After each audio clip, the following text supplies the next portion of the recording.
खुलुमबाय नोंथांमोनखौ जोंनि बड'लेण्ड एफेयार्सआव बरायनाय जाबाय। स्टुडिअ'आव दं आं आसारानी दैमारी। रादाबनि समाव दङ। कर'ना अक्सिजेनखौ लाना प्राइम मिनिस्टारनि जथुम्मा।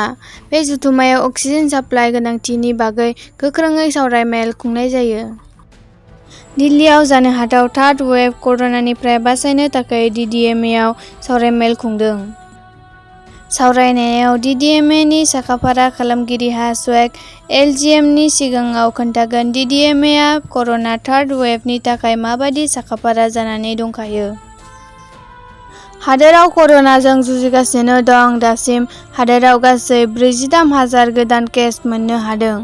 24 रिंगानि गेजेरावनो थैनायनि हारआ बांदों। दासिम गासै 911 जन सुबुंनि जिउ गोमायो। दासिम हादोराव रादाब मोननाय बादिब्ला 17,90,000 सुबुंनि कर'ना टेस्ट खालामनाय जाबाय। रायजोआव दासिम गासै 40 लाखनिख्रुइबो बांसिन सुबुंफ्रा भेक्सिन लाखांबाय। भेक्सिन लानायनि अनजिमानि बिबाङाव इउपिआनो नम्बर 1। महाराष्ट्रनि रेकर्डखौ मैया सिफायो। गासै 5 लाखनिख्रुइबो बांसिन सुबुंफ्रा भेक्सिन लाबाय। दासिमहालागै लाबाय 3,58,00,000 डज। कर'ना नारसिनथायनि समावबो दिल्ली, मुम्बाइ, चेन्नाइ बायदि गेदेर सोहोरनि लामा बाजारफोराव मास्क गानै कर'नानि नियमफोरखौ मानियैनि रादाब सफैदों। लक्ष्मीनगर, लाजपत नगरनि बाजारफ्राव स'सियेल डिस्टेन्सिंनि नियमफोरखौ मानियाखै होनना फोरमायदों।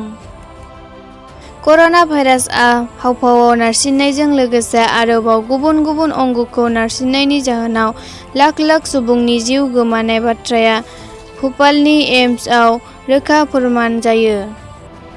उत्तर प्रदेशआव समाजबादि नेता पार्टीनि आइजो मन्थ्रिनि सायाव सारि बोनाय गाज्रि बेबहार खालामनाया रोखा-रोखायै मोखाङाव नुजाफैदों।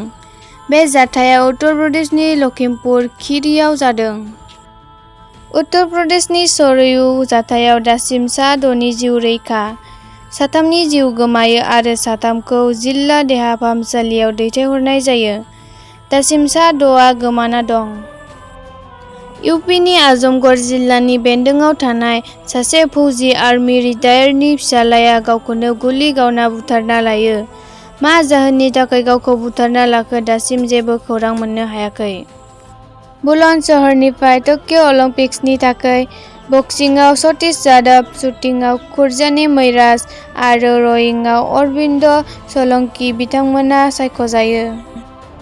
91 केजिआव उथ्रिसारनो हानाय सतीश जाधव बिथाङा भारतनि गिबिसिन बक्सार जानो हादों। नोंथांमोना जोंनि चेनेलखौ दासिमबो साबस्क्राइब खालामाखैबा साबस्क्राइब खालामनानै लागोन। मानोना नोंथांमोना बेनि गेजेरजों गोबां बाथ्रा सोलोंनो मोनगोन। गोजोन्थों।